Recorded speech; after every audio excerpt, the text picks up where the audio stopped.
Well, everyone, Google actually went ahead and, removed the Google Pixel 5 and the Google Pixel 4a from being sold. Now, this is really not a surprise at all, and this is actually not even that sad of a thing, but I do want to kind of commemorate the Pixel 4a and the Pixel 5 because, to be honest, even though they were cheaper phones and in some ways downgrades from the previous generations, the Pixel 4, 4 XL, except for the 4a, that was a pretty good upgrade from the 3a, this was a really good, refresh for Google. In my opinion, since the Pixel 3 XL and the Pixel 3 of 2018, they were really taking a strange approach to these devices, and I wasn't really too sure what they were trying to do. That notch on the 3 XL was crazy. The 2 XL was such a good phone in my opinion.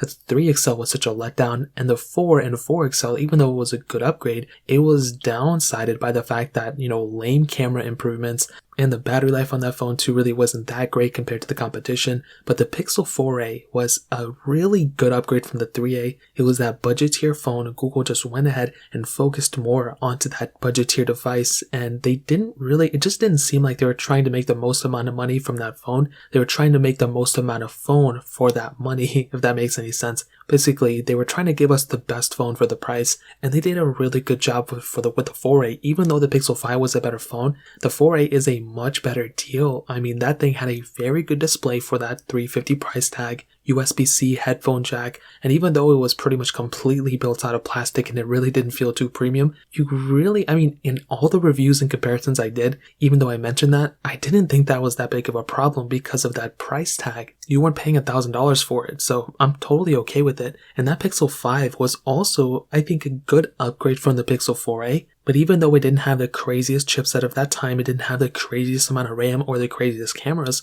it was still a really good phone overall. And it wasn't like $1,000 phone either, it was like $750 or something like that around that price tag. I think maybe the only problem Google did with both these phones was that there was no XL version, where we had XL versions from before, with not only the Pixel, 4 and 4 XL, but also the Pixel 3a. People forget we had a Pixel 3a and a Pixel 3a XL, and I like having that, both options, with bigger displays. Now with that Pixel 5a, I think this is also a really good reset for that specific price tag. For $450, you were getting a really good phone, and I guarantee you with next year, we're going to get a 90Hz panel on this Pixel 6a next year, whatever it's going to be. I feel like with the Pixel 6 and 6 Pro coming out, these are solid phones, and I cannot wait for these things to come out. They are really going to be strong competitors against things like the iPhones and all these phones, but I do kind of, elude all the success that Google is kind of having with their phones, and also with such high praise they're getting for that, hopefully with that Tensor chip when that comes out,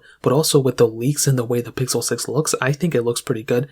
We have to give a lot of credit for the 4a and the 5, and it's funny because Google could have easily tried to make the best phone for the most expensive price and all that stuff, but they didn't do that. Hopefully the Pixel 6 and 6 Pro don't flop, but the Pixel 4a and the Pixel 5, in my opinion, were some of my favorite phones last year. I feel like the Pixel 5 is just such a solid phone, and I would recommend people to buy it, even though the Galaxy S21 and the Galaxy S20 last year were better phones overall in terms of, features and everything. Still, that Pixel 4a and the Pixel 5 duo was a solid phone, and with that stock Android, with that 90Hz panel on the Pixel 5, those are solid features to have on a phone like this. So RIP to the Pixel 4a and the Pixel 5, you will be missed. I love you. Hopefully you don't forget me, and I'm still going to be talking about you guys for like 5 years to come. So that's pretty much it. If you guys have any other questions or anything, let me know in the comment section below. Hit the like button, that would mean so much, but definitely hit that subscribe button. More importantly than everything else, I love every single one of you guys. Hopefully I'll catch you guys in the next video. Peace out till then.